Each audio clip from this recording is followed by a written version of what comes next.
I'm here with Superintendent Greg Zermino of Preston School of Industry. Greg, good to see you. Sue, nice to see you. Thank you. How long have you been with Preston? Oh, approximately 2 years. Okay, and how long have you been with Youth Authority? Youth Authority, 23 years in various facilities statewide. Okay, that's great. Why don't you give us a little background? I know Ione's pretty proud of Preston. Give us a background of the history and how long it's been in operation. Well, Preston's been in operation almost 100 years. Wow. Next July, we'll mark our 100th anniversary, and we are very proud of the 100 years of service to this county. That is great. Okay, we're going to go visit the grounds and find out just what goes on here right at Preston. Come on, Greg, show us the grounds. Let's go. That's a picture of the original castle. Greg, it's beautiful. Well, thank you. That's where it all started.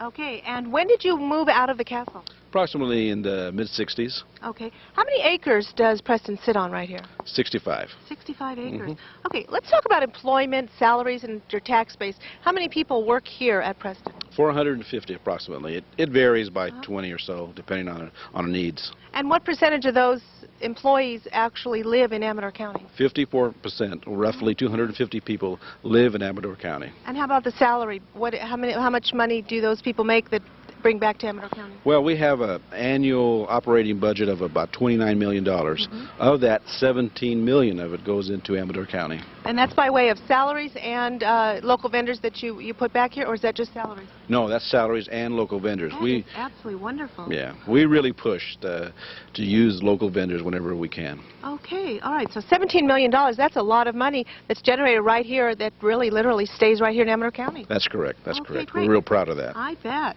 All right, let's go. You've got something you want to share with us, the wards. Tell me about that. Where are we going? We're going to go see the LEAD program. It's an experimental program we're trying, and I'd like to show you that. Okay, let's go.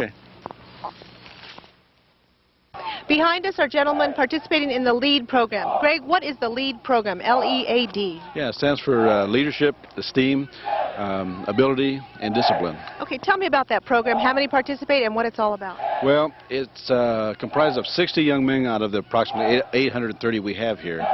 But those 60 young men are involved in an experimental program that we're going to try for 3 years. Then we're going to report to the legislature to see if it's successful. If it's successful, by 2 criteria. One is that the young men do it as good or better than the young men who do a full program. And 2, does it save the state of California approximately $1 million a year? How could it save the state $1 million a year? This program is so intense and so military-oriented with a treatment program attached that they work hard, very hard, 16 hours a day with increased services, and they serve 4 months to 5 months instead of a year and or so. Okay, and if we can make the same results in a shorter time, then we can save a lot of money. This looks a little military to me. That's right, and that's not by accident. This program was originated between a combined effort of 2 state agencies, the Youth Authority and the California National Guard. So the California National Guard helped us start this program. The fact that it's so military-oriented with a heavy dose of treatment makes it unique. We are a national model. We have people from all over different parts of the United States coming in to see how we're doing this because they are thinking about starting like programs. Oh, that is wonderful. So, and it all happens right here in Ione? Yes, that's true. That is great. You should be very proud. I'm proud of the staff, and I'm proud of the young men in the program. Okay. How does a ward become a participant in this program? Do they volunteer or are they selected? Oh, it's all volunteer. Okay. It's volunteer because the ward has to agree to work much harder for a shorter period of time as opposed to the normal program where it lasts longer. So it's all of the young men here are 50% of the total people who volunteer. We compare the people who are going through a regular program to the people here, and after 3 years we can have a very specific scientific study to make those determinations. Okay. What do you feel is the key to the success of this program? Is it self-esteem? What is it? It is a combination of self-esteem that is gained through discipline and caring. Because of discipline, all these young men see discipline and treatment as a form of caring. Most of them have not had a lot of cross-the-board caring in their upbringing.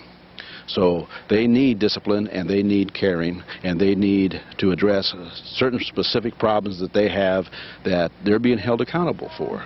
And we do not apologize for incarcerating certain young men who commit crimes.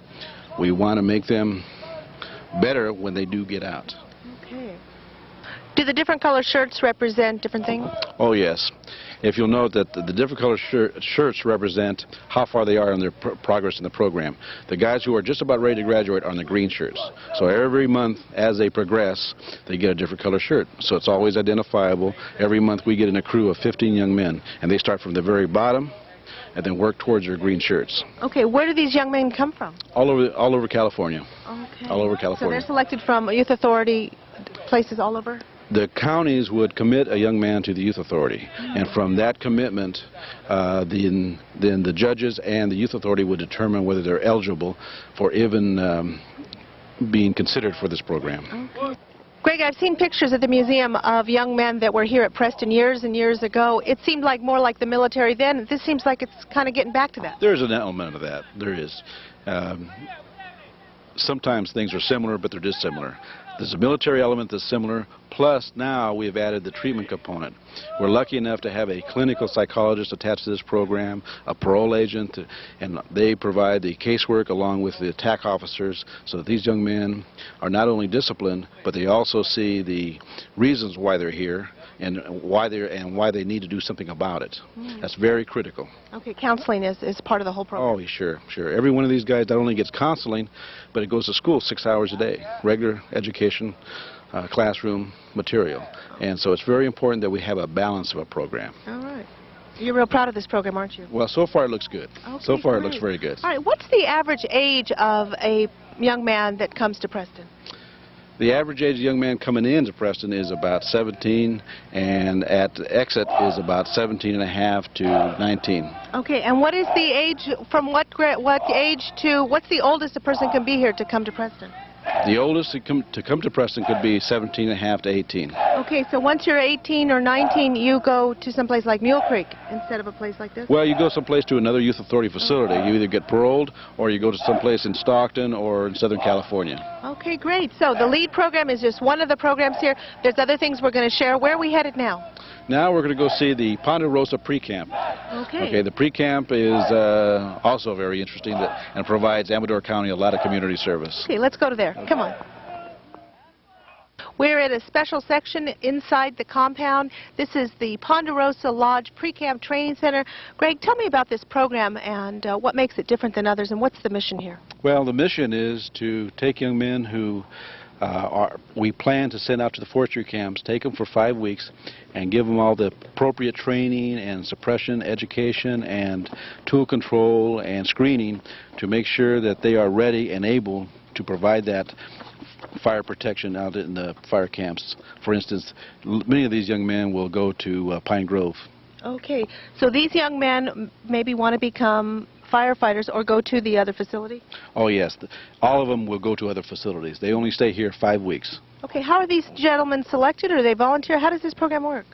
They are selected and volunteer to go in the program, and they meet special criteria. There's certain offenses that we don't allow to be over here because we want to make sure that after 5 weeks of training, if they make it in the way that meeting our expectations, that it is safe for these young men to be out in the community to provide that service for Amador County. Okay, how many young men are participating in this program?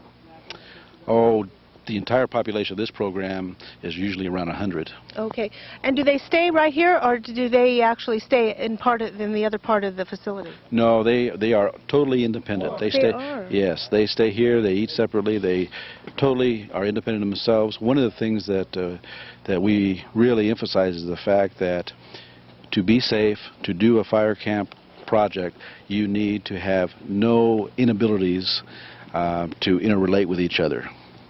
Everybody helps out everybody else, regardless of racial, ethnic, north, south, gang affiliations, or anything else. These young men are taught to work in mutual team operations. Okay. What kind of community service does this program offer Amador County? We have at least two crews every day going out to the community to provide various community outreach services. For instance, we have a crew that has adopted Highway 124, so that they keep up that highway for the people of Amador County. We've done work at Howard Park. the Crisis Center in Calaveras County. So there's an ongoing process that that's an expectation that these young men provide that community service. It is also a way of pre-testing these young men for safety and security so that they go out later on to the camps. Okay, how do you feel about this program? Oh, I'm very impressed. This program provides services to people of California like no other way. Very, you know, it's often not recognized until a fire season or a flood occurs, and then we get many letters of appreciation for the young men and their activities. Okay. I'm here with Cornell Williams, one of the wards here in the Ponderosa pre-camp. Thank you for talking to us, Cornell. Thank you, too. Okay. Now, we saw you in the obstacle course. That's a lot of work, a lot of training. What other things do you need to do here? You got to go and run a mile less than 8 minutes. Really? And then it's a lot of physical training. That's it. Now, the goal here for you is, I understand you want to leave this facility and go to a CYA camp. Tell me about that and where it is. It's down South Ventura Fire Camp. Go down there and try to, because it's closer to home, and try to get out, be a football player, go to junior college. That's great. Okay, so you want to play ball at a junior college, and what do you want to learn there, and what perhaps do you want to do as far as a career goes? Do you have any idea? I want to be an auto mechanic. Okay, well, certainly a lot of cars that need to be fixed. That's great. As far as the training goes, what other kinds of things have you had to do to kind of get you to feel like you're actually going to be out in the field fighting fires? We go out, hike mountains. We do a lot of fire lines and go out there, and that's about it, mostly. How do you feel about this program? Are you glad you have been able to be a part of it? Yes. Okay, so you think it has a lot of opportunities for you later? Yeah. Okay, great. Well, good to talk to you and lots of luck. Thank you. Same to you. Thank you, too. One.